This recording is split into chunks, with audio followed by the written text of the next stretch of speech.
Hi students हम unit 5 कर रहे हैं साइमल्टेनियस लीनियर इक्वेशंस और एक्सरसाइज 5B के हमने 3 क्वेश्चन कर लिए थे। आइए फोर्थ क्वेश्चन से स्टार्ट करते हैं। फोर्थ क्वेश्चन आपके पास ये है, आपको 2 इक्वेशंस दी हुई है और करना क्या है वही सेम, इन दोनों इक्वेशन को आपने एलिमिनेशन मेथड से सॉल्व करना है, यानी कि जो आपके वेरिएबल है x और y उनकी वैल्यू निकालनी है। तो जैसे कि मैंने आपको बताया था, लीनियर इक्वेशन जो है इसकी फॉर्म में लिखते हैं ax plus b y plus c is equal to 0। तो सबसे पहले जो हमारे पास 2 इक्वेशंस दी हुई हैं इनको हम इस फॉर्म में सिंप्लीफाइड करेंगे, इस फॉर्म में लेके आएंगे। तो फ्रॉम इक्वेशन 1 इसको सॉल्व करते हैं तो 2 इस पूरे से मल्टीप्लाई हो रहा है, तो ये 2x से हुआ तो 2x minus 2 into 4 8 is equal to, ये और सिंप्लीफाई नहीं हो रहा तो इसको ऐसे का ऐसे ही रहने देंगे। सबसे पहले x वाली है तो ये रहने दी, फिर y वाली टर्म है तो ये y इधर ले आइए, प्लस का उधर आके माइनस का हो गया, इसको उधर भेज देते हैं तो -8 उधर जाके क्या हो गया +8, 2 + 8 क्या आ गया 10। तो ये इसको हम इक्वेशन 3 ले लेते हैं। अब हमने सिंप्लीफाई कर लिया है इस फॉर्म में। अब इसको क्या कुछ सिंप्लीफाई करने की जरूरत है? नहीं, ये ऑलरेडी इसकी फॉर्म में है तो ये ठीक है। अब हम क्या करेंगे, अब हमारे पास ये 2 इक्वेशंस है, एक इक्वेशन ये और एक इक्वेशन ये। करना क्या है, किसी भी एक वेरिएबल के कोफिशिएंट हमने सेम बनाने हैं। तो इधर हम देख रहे हैं यहाँ पे x मल्टीप्लाई हुआ है 2 के साथ और यहाँ पे इसका कोफिशिएंट 1 नहीं है, तो हम क्या करते हैं सेकंड इक्वेशन को 2 के साथ मल्टीप्लाई कर देते हैं। सेकंड इक्वेशन को मल्टीप्लाई कर देते हैं 2 के साथ और साइन इनके सेम होंगे तो काटने के लिए इसको उसमें से माइनस करना पड़ेगा, तो माइनस करेंगे इसमें से थर्ड इक्वेशन। अब इस पूरे को मैंने 2 से मल्टीप्लाई कर दिया तो क्या बन गया 2 into x 2x, 2 6 12 is equal to 2 2 4। इसको कुछ नहीं किया, ये सेम एज इट इज आएगी 2x minus 9y is equal to 10। क्या करना है, माइनस करना है ताकि ये कट हो जाए, साइन चेंज हो गया, minus plus minus minus minus plus minus plus minus, same number same terms है, साइन ऑपोजिट है, इसका साइन अब प्लस है, इसका साइन अब माइनस का, तो ये कट हो जाएंगे। -12y, इसका साइन क्या है प्लस, -12 प्लस 9 कितना आ गया -3y, 4 माइनस 10 कितना आ गया -6, माइनस से माइनस कट हो गया, आपके y की वैल्यू आ गई 3 उधर जाके डिवाइड हो गया, 6 divided by 3 is equal to 2, तो आपके y की वैल्यू आ गई 2। अब हमने क्या करना है, हमने वैल्यू निकालनी है x की, तो किसी भी इक्वेशन में पुट कर दो, तो हम पुट कर देते हैं put y is equal to 2 in equation 2। तो x माइनस 6y की वैल्यू कितनी है आपके पास 2, 6y के साथ क्या हो रहा है मल्टीप्लाई, y की वैल्यू क्या थी 2 is equal to 2, x 6 into 2 कितना हो गया 12, साथ में माइनस लगा इज इक्वल टू 2। x की वैल्यू निकालनी है, -12 उधर जाके +12 हो गया तो 2 + 12 आंसर आ गया 14। तो इस तरह से हमने वेरिएबल्स की वैल्यू निकाली। आइए सेकंड पार्ट करते हैं।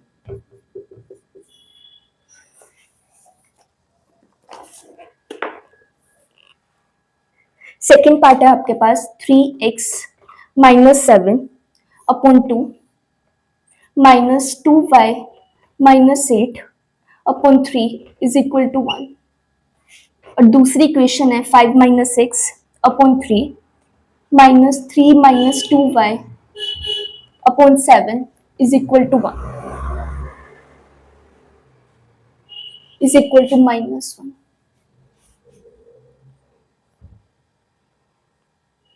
तो ये इक्वेशन है। आपको मैंने यही बोला क्या करना है, अगर आपको इक्वेशन जैसे मर्जी दी हो आपने पहले इक्वेशन को इस फॉर्म में कन्वर्ट करना है। तो ये फर्स्ट इक्वेशन है आपके पास, ये सेकंड इक्वेशन है। पहले हम इक्वेशन 1 लेते हैं, फ्रॉम इक्वेशन 1 सिंप्लीफाइड करते हैं। मैंने आपको बोला था जब भी इस तरह से आपकी इक्वेशन आए तो आपने क्या करना है, डिनोमिनेटर्स का एलसीएम ले लेना।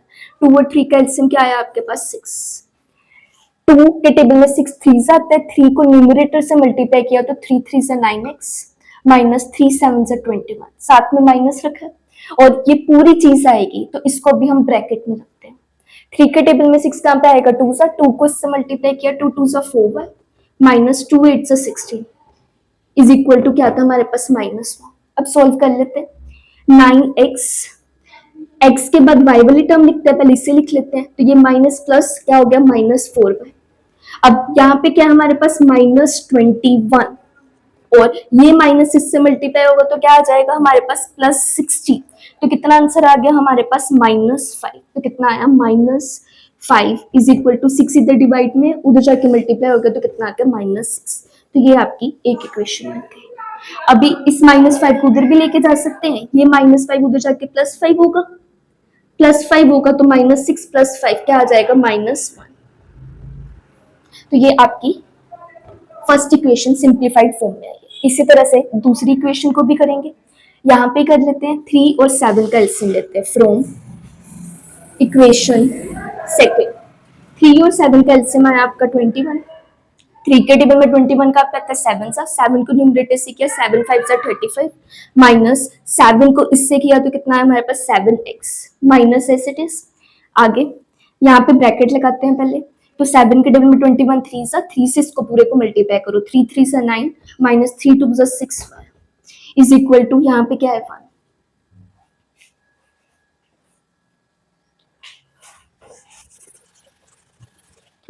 यहाँ पे क्या हुआ 35 माइनस 7x माइनस से ब्रैकेट खोली -9 plus 6y is equal to 21 उधर चल गया तो 21 यहाँ पे आ गया। अब सबसे पहले कौन सी टर्म लिखते हैं x वाली, तो क्या है -7x, फिर ये आई +6y, ये कांस्टेंट जो है सारी दूसरी साइड भेज देते हैं 21 -35 और +9 -9 उधर जाके +9 हो गया। 21 और 9 आपका क्या हो गया 30, 30 माइनस 35 क्या हो गया -5। तो क्या आया आपके पास इक्वेशन, ये आई -7x + 6y is equal to -5। इसको फोर्थ ले लेते हैं, ये हमने सेकंड इक्वेशन को सिंप्लीफाइड करके लिख लिया। अब देखते हैं ये इक्वेशन है हमारे पास, तो या तो मैं x का कोफिशिएंट सेम बनाना है या तो हमें y का कोफिशिएंट सेम बनाना है, ठीक है।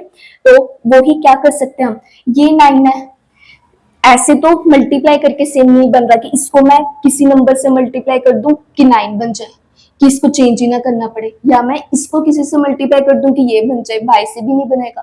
तो हम क्या करेंगे, यहाँ पे अगर 9 है तो इस पूरी इक्वेशन को मल्टीप्लाई कर देते हैं 9 से, और साइन आप देख रहे हो यहाँ पे माइनस का है, यहाँ पे प्लस का है, तो अब हम इक्वेशंस को माइनस नहीं करेंगे, इक्वेशंस को ऐड करेंगे, क्योंकि जो कटने वाली हमारे पास कंडीशन है कि वो टर्म्स जो है कटे जब ऑपोजिट साइड से, वो ऑलरेडी फुलफिल्ड हो रही है। तो अब हम इक्वेशंस क्या करेंगे, ऐड करेंगे।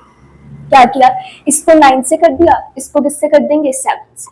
7 इंटू कौन सी इक्वेशन है थर्ड, तो करते हैं इस फोर्थ इक्वेशन को 9 से किया तो 9 into -7 -63x plus 9 6 54y is equal to 9 into 5 -45। इसको करते हैं किससे 7 से, 7 9 63x, 7 into 4 28 -28y is equal to 7 into -1 -7। कट जाएंगे, ऐड ही कर रहे थे इक्वेशन तो हमें इसके साइन चेंज करने की जरूरत नहीं है। तो 54 -28 कितना आ गया हमारे पास, ये आ गया आपके पास 26y इज इक्वल टू ये कितना आ गया आपके पास -52। कटिंग कर कटिंग नहीं, ये इधर मल्टीप्लाई का उधर जाके क्या हो जाएगा डिवाइड का, और 26 2 सा क्या होता है 52, तो y की वैल्यू आ गई आपके पास -2। आंसर चेक कर लेते हैं पहले, फोर्थ का सेकंड पार्ट, फोर्थ का सेकंड पार्ट y आपके पास -2 है। आइए x की वैल्यू निकालते हैं। x की वैल्यू निकालनी है किसी भी इक्वेशन में पुट कर सकते हैं, इसमें पुट कर देते हैं। तो पुट इन इक्वेशन 3, तो क्या है हमारे पास 9x -4 y के साथ मल्टीप्लाई हो रहा है, y की वैल्यू है -2 इज इक्वल टू -1। 9x ये बन गया minus minus plus, 4 2 8 is equal to -1। 9x आया प्लस 8 उधर जाके -8 हो गया, -8 -1 -9 हो गया, ये उधर जाके डिवाइड हुआ तो आपकी x की वैल्यू आ गई -1। तो इसी के साथ आपका फोर्थ क्वेश्चन कंप्लीट होता है।